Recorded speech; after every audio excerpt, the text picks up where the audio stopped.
सारे महल में ये बात जंगल में आग की तरह फैल गई कि लीला नहीं बल्कि एक मायाविनी लाबोनी थी।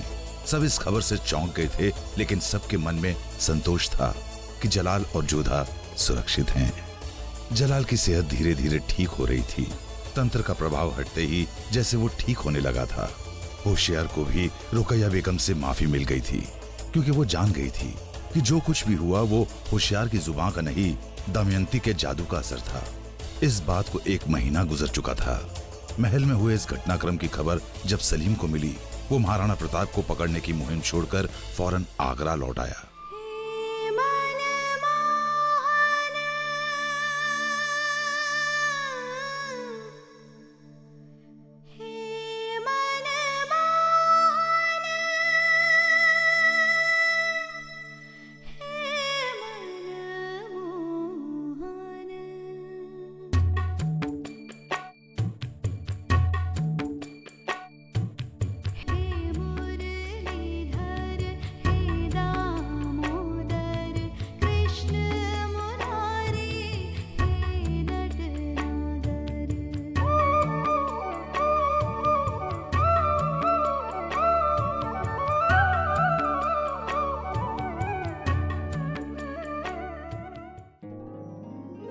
सलाम अम्मी जान।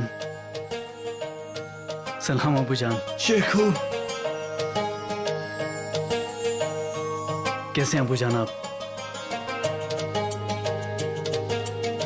ठीक है हम, लेकिन हम आपको ये बताना चाहते हैं कि आपको देखकर हम बहुत खुश हैं हमारे बच्चे। हम भी।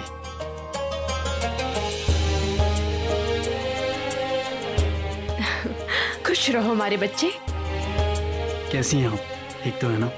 हम तो बिल्कुल ठीक हैं। अबू जान, हमें इस बात का बेहद अफसोस है कि हम महाराणा प्रताप को अभी तक नहीं पकड़ पाए, मगर जैसे हमें पता चला कि आपकी तबीयत ठीक नहीं है तो हमसे रहा नहीं गया। कोई बात नहीं हमारे बच्चे, हम पूरी कोशिश करेंगे कि आपके इस अफसोस को मिटा दें। लीला की अकाल मौत की खबर उसके परिवार तक पहुंच चुकी थी। संग्राम सिंह भी तंत्र के प्रभाव से आजाद होकर अपनी रियासत लौट गया। हालांकि लीला की मौत का शोक सबने मनाया, परंतु समय आगे बढ़ने का नाम है। आगरा के महल में एक बार फिर से खुशियों का मौसम लौट आया था। जोधा और जलाल की शादी की सालगिरह की तारीख नजदीक आ रही थी। महल में जश्न की तैयारी थी।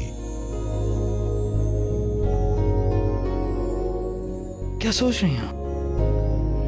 कहीं आप ये तो नहीं सोच रहे कहीं अगर उस लाबोनी ने हमें हासिल कर लिया होता तो क्या होता? अपने जीते जी तो हम ऐसा नहीं होने देते शहंशाह। क्यों इतनी जलन करती थी आप उससे?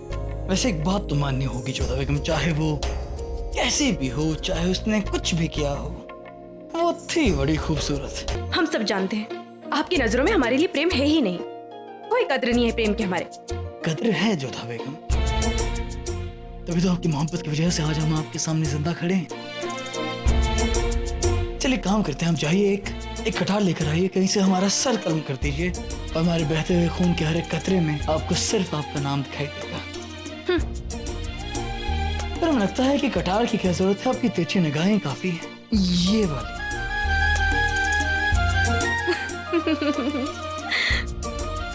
आपकी जो मुस्कुराहट है ना, इससे साबित हो गया है कि आपने हमें माफ किया। वैसे अब आप खुश हैं? आपके आने वाले कल में जो होने वाला है उससे क्या होने वाला है? कोई विशेष दिन आने वाला है क्या? क्या आपको वाकई याद नहीं है? नहीं तो अब कोई बहुत विशेष दिन होता तो याद भी रहता, पर ऐसा तो कुछ भी नहीं है। ताज्जुब हो रहा है हमें तो लगा कि आपको याद होगा।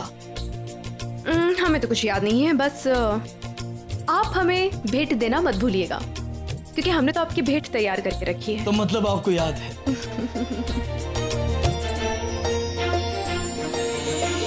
कैसे भूल सकते हैं शहंशाह? वही तो दिन था जब हमारा भाग्य बदला था, हम सौभाग्यवती बने थे।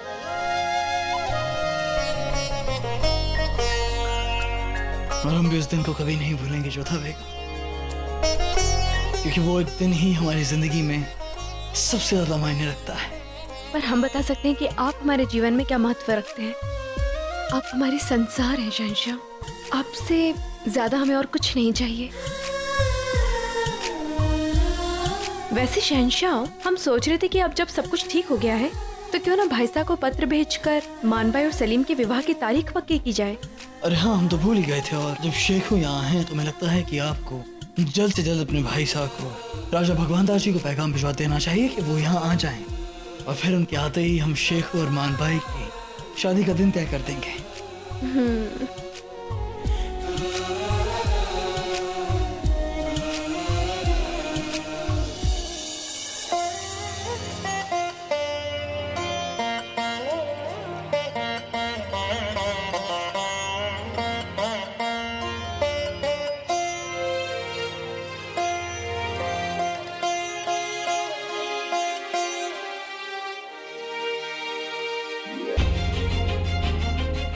रुक क्यों गई आप? बजाइए ना, बहुत सुकून मिल रहा है।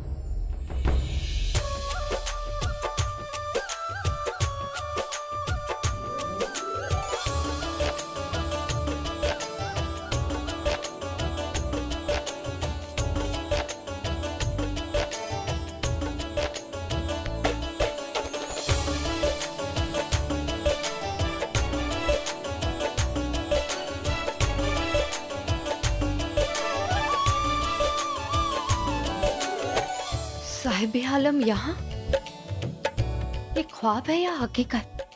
ये ख्वाब है या हकीकत, अगर आप ये पता करना चाहती हैं तो उसके लिए आपको हमें छू कर देखना होगा।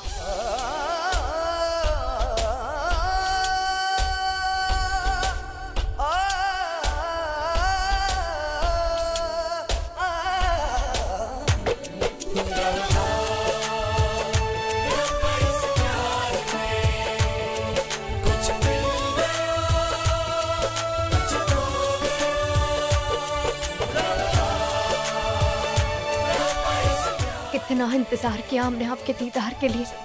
इंतजार दोनों ओर से था नारकली। हमारा भी एक भी पल ऐसा नहीं गया जब हमने आपको याद नहीं किया। बहुत याद आई आपकी। और ये क्या, आपकी आंखों में आंसू? जब हम गए थे तब भी आपकी आंखों में आंसू थे, और अब हम वापिस आ गए हैं तब भी आपकी आंखों में आंसू। ऐसा क्यों? ये आंसू इसलिए बह रहे हैं कि इन आंखों को अब इसकी जरूरत नहीं। सही कहा आपने, बेशक।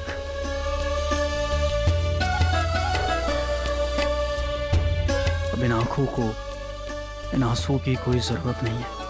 हमने तय कर लिया है कि अम्मी अबू की सालगिरह के दिन हम उनसे हमारे निकाह के बारे में बात करेंगे। मगर शहजादे, कुछ नहीं कहेंगी आप। अब इतने अरसे बाद आए हैं तो इस खूबसूरत से चेहरे को हमें जी भर के देखने दीजिए।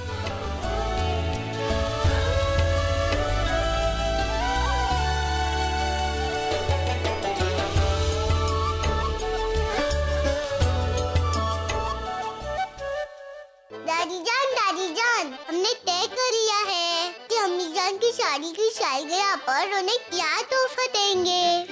अच्छा, हमें भी तो बताओ, क्या तोहफा देने वाली है हमारी बेटी जान? हम अब्बू जान और अम्मी जान को कांची वाली तलवार देंगे। दोनों को ही तलवारबाजी का बहुत शौक है ना। बहुत खूब, बड़ी दिमागदार हो गई है हमारी बेटी जान।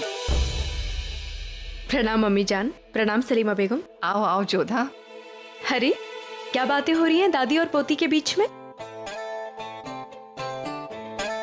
आपकी शादी की सालगिरह के तोहफे के बारे में बात कर रहे थे।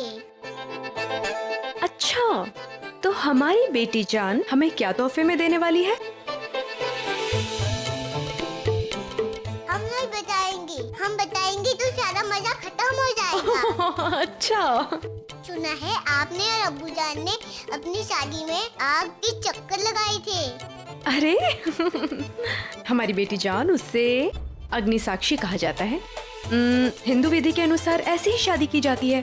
जैसे भी शादी की हो, हमें क्यों नहीं बुलाया? हम गुस्सा है। मैं भी आपकी शादी देखने की। देखा, हम आपकी शादी नहीं देख पाए और आप हंस रही है। हमारी बुद्धू बच्ची, आप तो समय आई नहीं थी क्योंकि आपका तो जन्म भी नहीं हुआ था। लेकिन अब तो हम पैदा हो सके हैं ना, तो आप फिर से शादी क्यों नहीं कर लेती जैसे पहले की थी? हम देखेंगे तो बहुत मजा आएगा। वैसे मशवरा बुरा नहीं है जोधा। अभी जान आप भी ना क्या बच्ची की बात में आ रही हैं। वैसे बच्चे ही क्या जोधा बेगम, आपकी शादी तो हम भी देखना चाहेंगे। इतने कामयाब साल निकाह के, ऐसे में एक जश्न तो बनता ही है जोधा बेगम। हम एक काम करते हैं, इस बाबत हम जलाल से बात करते हैं। कैसी बात कर रही हैं अम्मी जान? नहीं, आप ऐसा कुछ भी नहीं करेंगी। जोधा, हम तुम्हारी सास हैं और हमारी भी यही ख्वाहिश है। बहुत मजा आएगा। अरे पर जोधा